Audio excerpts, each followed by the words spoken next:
గౌరవనీయులు పెద్దలు తెలంగాణ తొలి ముఖ్యమంత్రి కేసీఆర్ గారి నాయకత్వంలో మన రాష్ట్రంలో ముఖ్యంగా సాగునీటి రంగంలో ఒక విప్లవాన్ని సృష్టించిన విషయం మీ అందరికీ కూడా తెలుసు. ముఖ్యంగా గోదావరి నది ఏదైతే ప్రతి సంవత్సరం వందల టీఎంసీల నీళ్లు వృధాగా కిందికి సముద్రంలో పోయి కలుస్తూ ఉంటాయో వాటిని ఒడిసిపట్టి ప్రతి నీటి బొట్టును కూడా తెలంగాణలోని బీడు భూములకు మళ్లించాలనే ఒక అద్భుతమైన ఆలోచన చేసి మేడిగడ్డ నుంచి మొదలు పెడితే అన్నారం, సుందిల్లా బరాజులతో సహా ఒక 19 బరాజులు, రిజర్వాయర్లు, పంప్ హౌజులు, వందల కిలోమీటర్ల గ్రావిటీ కాలువలు, వేల కిలోమీటర్ల పిల్ల కాలువలు, ఓవరాల్ గా చూసుకుంటే ప్రపంచంలోనే అతిపెద్దదైన multi stage lift irrigation project Kaleshwaram రూపంలో కేసీఆర్ గారు నిర్మించడం వల్ల భారతదేశంలోనే తెలంగాణ రాష్ట్రం ధాన్య భాండాగారంగా మారింది. భారతదేశానికే మరి పంజాబ్ను, హర్యానాను తలదన్ని మరి నీటి సమృద్ధిని సాధించడం వల్ల వ్యవసాయ విస్తరణ కూడా అపారంగా జరిగింది.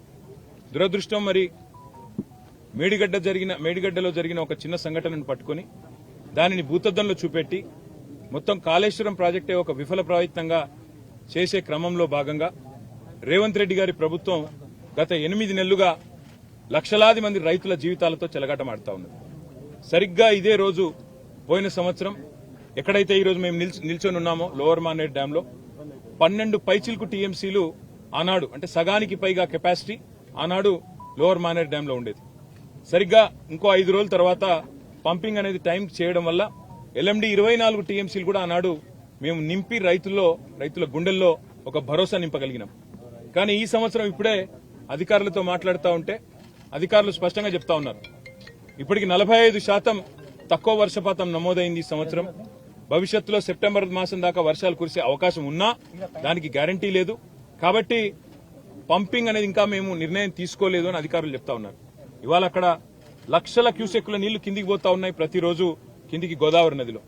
మేము అందుకే మా పార్టీ యొక్క శాసనసభ్యులు, శాసన మండలి సభ్యుల ఒక బృందం ఈరోజు అసెంబ్లీ సమావేశాలు ఉన్నప్పటికీ అందరం బయలుదేరి ఇక్కడికి వచ్చి ఇక్కడ ఎండిపోతున్న లోవర్ మానేర్ డ్యాము, దానిపైన ఉన్న మిడ్ మానేర్ డ్యాము, ఆ పైన ఉన్న ఎస్ఆర్ఎస్పీ, అదేవిధంగా ఫ్లడ్ ఫ్లో కెనాల్ మీద ఉన్న వేలాది మోటార్లు, ఇవన్నీ కూడా మరి చూడడానికి, అదేవిధంగా ప్రభుత్వాన్ని డిమాండ్ చేయడానికి రంగనాయక సాగర్ గాని, మల్లన్న సాగర్ గాని, కొండపోచమ్మ సాగర్ గాని, అన్నపూర్ణ రిజర్వాయర్ గాని వీటన్నిటినీ నింపినట్టయితే రైతుల్లో ఒక భరోసా నింపినట్టయితది.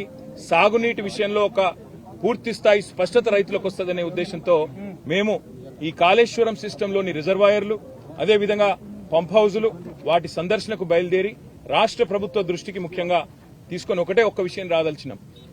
రైతులు ఆందోళన చెందుతా ఉన్నారు.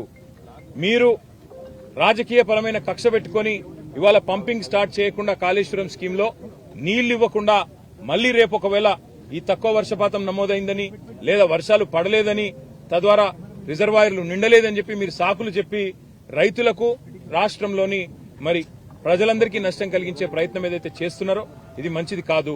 ఇవాళ కన్నెపల్లి దగ్గర బ్రహ్మాండంగా మీరు పంపు ఆన్ చేస్తే ఈ అన్ని రిజర్వాయర్లు కూడా పైన 90 టీఎంసీలలో ఈరోజు కేవలం అక్కడ 23-24 టీఎంసీలు ఉంది శ్రీరామ్ సాగర్ లో అని చెప్తున్నారు. తర్వాత మిడ్ మానేర్ లో 5 టీఎంసీలు ఉన్నది, ఎల్ఎండిలో 5 టీఎంసీలు, అంటే 140 టీఎంసీలకు గాను ఈరోజు కేవలం మనకు 35 టీఎంసీలు కూడా నిండి లేదు. ఒక పెద్ద ఎత్తున పంపింగ్ చేసుకునే అవకాశం, వెసులుబాటు ఉంది. దాంతోపాటు మీరు మల్లన్న సాగర్ లో 50 టీఎంసీలు, కొండపోచమ్మ సాగర్ లో 15 టీఎంసీలు నింపితే కేవలం రైతులకే కాదు హైదరాబాద్ మహానగరానికి కూడా రేపటి మంచినీళ్లకు గాని, మార్గమధ్యంలో ఉండే వేలాది గ్రామాలకు, ఇతర జిల్లాలకు, నియోజకవర్గాలకు కూడా మంచినీటికి కూడా ఇబ్బంది లేకుండా మనం రేపటికి మేనేజ్ చేసుకునే అవకాశం ఉంటుంది. ఎన్నిటినీ పక్కన పెట్టి రాజకీయపరమైన కక్ష, కేసీఆర్ గారిని బద్నాం చేయాలని చెప్పి మీరు 8 నెలలుగా చేసిన ప్రయత్నం అందరికి కనబడతానే ఉంది. మేడి పండైపోయిందని, మేడిగడ్డ ఏదో కొట్టుకపోతుందని, లక్షల కోట్లు కొట్టుకపోయినాయని మీరు చేసిన ప్రచారాలన్నీ ఉత్తివే అని చెప్పి స్పష్టంగా తేలిపోయింది. ఇవాళ మా శాసనసభ్యుల బృందం, మా శాసన మండలి సభ్యుల బృందం మేమందరం కూడా క్షేత్రస్థాయి పరిశీలనకు వచ్చి ఎండుతున్న రిజర్వాయర్లు, మండుతున్న రైతుల గుండెలు ఇవన్నీ శాసనసభ సమావేశాల్లోనే మీ దృష్టికి తేవాలన్న ఉద్దేశంతోనే మా పార్టీ అధినాయకులు కేసీఆర్ గారి ఆదేశం మేరకు, గంగుల కమలాకర్ గారి సూచన మేరకు మేమందరం కూడా రావడం జరిగింది. తప్పకుండా రైతుల పక్షాన రాష్ట్ర ప్రభుత్వాన్ని శాసనసభ సమావేశాల్లోనే నిలదీస్తాం, అడుగుతాం. ఎందుకు పంపింగ్ చేయడం లేదు? ఇవాళ దాదాపు 10 లక్షల క్యూసెక్కుల నీళ్లను తట్టుకొని వరదను తట్టుకొని మేడిగడ్డ బ్రహ్మాండంగా టీవీగా నిలబడి ఉంది. అందుకే మేమనేది రాజకీయాలు వదిలిపెట్టండి, ఎలక్షన్లు అయిపోయినాయి, ఇంకా కూడా రాజకీయ ప్రయోజనాల కోసం రాజకీయం కోసం వాళ్ళ రైతుల జీవితాలతో చెలగాటం ఆడవద్దని చెప్పి కూడా రేవంత్ రెడ్డి గారికి ప్రభుత్వానికి విజ్ఞప్తి చేస్తూ అధికారులతో మా సంప్రదింపులు కొనసాగుతాయి. అవసరమైతే అన్ని రిజర్వాయర్లు పోతాం. ఈరోజు కేవలం ఎల్ఎండికి వచ్చినాము, రేపు ఉదయం కన్నెపల్లి పంప్ హౌస్ పోతా ఉన్నాం, అదేవిధంగా మేడిగడ్డ బరాజ్ పోతా ఉన్నాం. అక్కడ కాళేశ్వరం వాతావరణం అనుకూలిస్తే అన్ని కూడా రేపు మధ్యాహ్నం లోపల చేసి మళ్లీ శాసనసభ సమావేశాలకు తిరిగిపోతాం. పాత్రికేయ మిత్రులకు కూడా విజ్ఞప్తి, దయచేసి రైతుల వెతలను ఎండుతున్న రిజర్వాయర్లను కూడా మీరు కూడా దయచేసి ప్రభుత్వ దృష్టికి వచ్చే విధంగా మీరు కూడా ఈ అంశానికి ప్రాచుర్యం కల్పించాలి, ప్రచారం కల్పించాలని చెప్పి కూడా విజ్ఞప్తి. Thank you sir. అంటే ఇప్పుడున్న దశలో ఆ నీరు ఫ్లోటింగ్ ఉంది కదా, ఈ టైంలో పంపింగ్ చేసే అవకాశం ఉంటుందా? రేపు కన్నెపల్లి పంప్ హౌస్ దగ్గర ఈ టైంలో కాదు బ్రదర్, 40,000 క్యూసెక్కులు దాటితే ఎప్పుడైనా పంప్ చేయొచ్చు.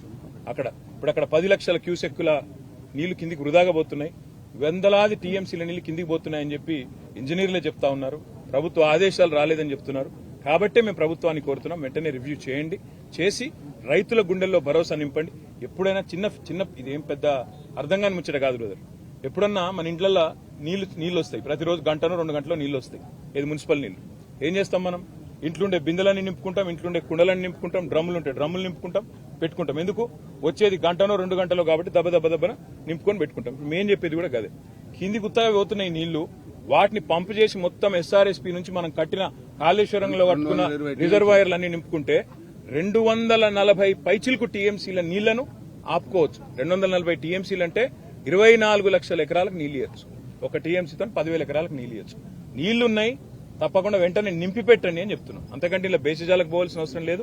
మేము చెప్పినాం కాబట్టి చేయొద్దు అనే ఆలోచన వద్దు, రైతుల కోసం చేయమని ప్రభుత్వాన్ని కోరుతున్నాం. కానీ